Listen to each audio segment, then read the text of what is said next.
If you're old like me, then you've been around long enough to see the video game industry grow from the earliest days of rudimentary 8-bit graphics to the photorealistic 3D models we see today.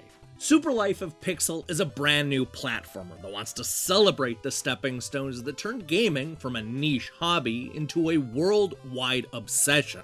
It's a game where all the levels are based on classic computers and consoles like the Nintendo Entertainment System, Game Boy, Commodore 64, and Super NES.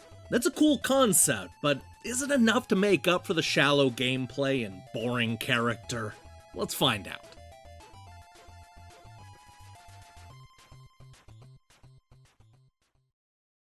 This is the story of a curious pixel who decides to visit a video game museum that allows him to experience what it would be like to be in old 8 and 16-bit consoles and computers. This is a chance for developer Super Icon to not only introduce the green pixel into a wide range of 2D platforming cliches and art styles, but also give players a much-needed history lesson on the classic machines that made gaming what it is today.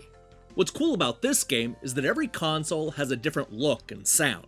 We start out with the Sinclair ZX81, an 8-bit computer with a monochromatic display and simple sprites. This makes way to the Atari 2600, which adds a few colors and a couple of new enemies. Before long, we'll get to the Commodore 64, which adds independently scrolling backgrounds and more detailed graphics. There's also the Game Boy, which sends us down a path of jumping into the Nintendo Entertainment System. And if you're persistent and can conquer a bunch of platforming puzzles, then you'll be introduced to the 16-bit consoles like the Super NES. This is a great concept that goes a lot deeper than I was expecting. Beyond covering most of the consoles that made their way to the United States, Super Life of Pixel also spends a lot of time showcasing computers that were substantially more popular in Europe. I'm talking about the BBC Micro, Amstrad CPC 464, and even the Amiga 500. I like that every console in this game comes with its own introduction and highlights the system's specs, history, and impact. This is a nice touch. No matter what system you jump into, the object is always the same. Your goal is to pick up every gem in the level and then find the exit. We start out doing this in single-screen stages, but as technology advances, we begin to tackle huge levels with all kinds of hidden secrets. Each of these systems offers 8 different platforming levels, each with their own unique set of obstacles, bad guys, and gimmicks. Now, as you would expect, the game slowly unlocks new abilities as technology advances. You'll be able to double jump and gauge your height by pressing the button a little bit longer. There are also a few temporary power-ups that you can find in the levels, such as bubbles and a skateboard. I like how the levels become more complicated as we jump from one system to another. It's a great way to illustrate the advancements in technology. Of course, this isn't the first time we've seen a 2D platformer attempt this type of concept. I reviewed a game a few years ago called Bit Evolution that had you switching between 8, 16, and 32-bit characters in order to solve puzzles. Super Life of Pixel isolates that idea to a bunch of different consoles, but the similarities are easy to spot. Sadly, these two games don't just have similar conceits, but also suffer from a lot of the same problems. The issue that I have with games like this is that they rarely go far enough to demonstrate the differences in hardware. Super Life of Pixel basically uses the different systems as a way to shake up the art design.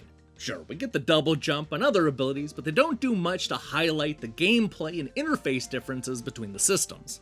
I mean, side-scrolling platformers simply didn't feel the same on the Atari 2600 as they did on the Nintendo Entertainment System, and I wish the developers would have leaned into these subtle and obvious differences.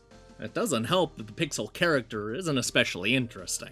It's basically just a block with little to no personality, which makes sense from a storytelling perspective, but doesn't have that charm or attitude of characters from the 1980s and 90s. It often felt like a lot of these levels would have been better served by a character who had something to say about these consoles. I don't know, maybe a pixel that was constantly amazed by the advancements, noting how everything is changing. You can go so many directions with that idea, which is one of the reasons why the green pixel is such a boring and disappointing choice.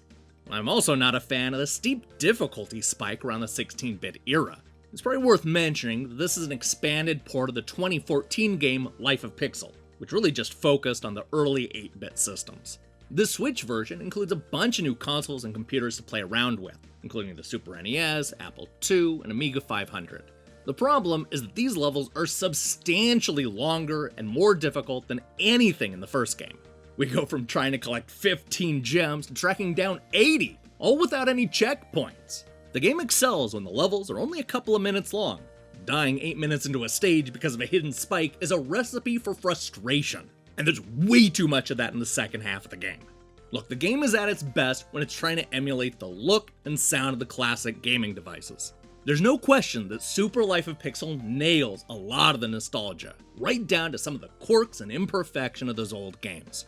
I like recognizing recreated versions of old school classics like Ghosts and Goblins, Russian Attack, and Super Castlevania 4.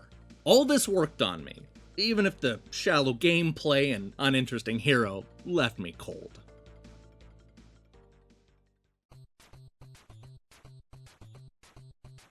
If what you're looking for is a stylish platformer that pays tributes to the classic consoles and computers you grew up with, then Super Life of Pixel is a great fit on the Switch. However, don't go in expecting an especially deep game, because the newest release from Super Icon falls short of its potential. If nothing else, Super Life of Pixel is a great teaching tool that'll hopefully inspire players to seek out the classic games and systems that inspired it. And that's not something you can say about most modern games. Hey, thanks for watching our review. If you liked what you saw here, then you should know that we post new reviews and features almost every day. Now here's the question I have for you. If you could only play one old school console for the rest of your life, what would it be? There's no need to argue about what I mean by old school. I'm talking about anything released before 2000. Ooh, I can't wait to see where you all land on this one. So let me see your picks in the comments below. In other news, I'm currently hard at work on a bunch of reviews, as well as a brand new quiz series. You'll want to keep your eyes and ears open for that one. You'll see. In the meantime, I strongly recommend you click that subscribe button and support what we're doing here. Until then.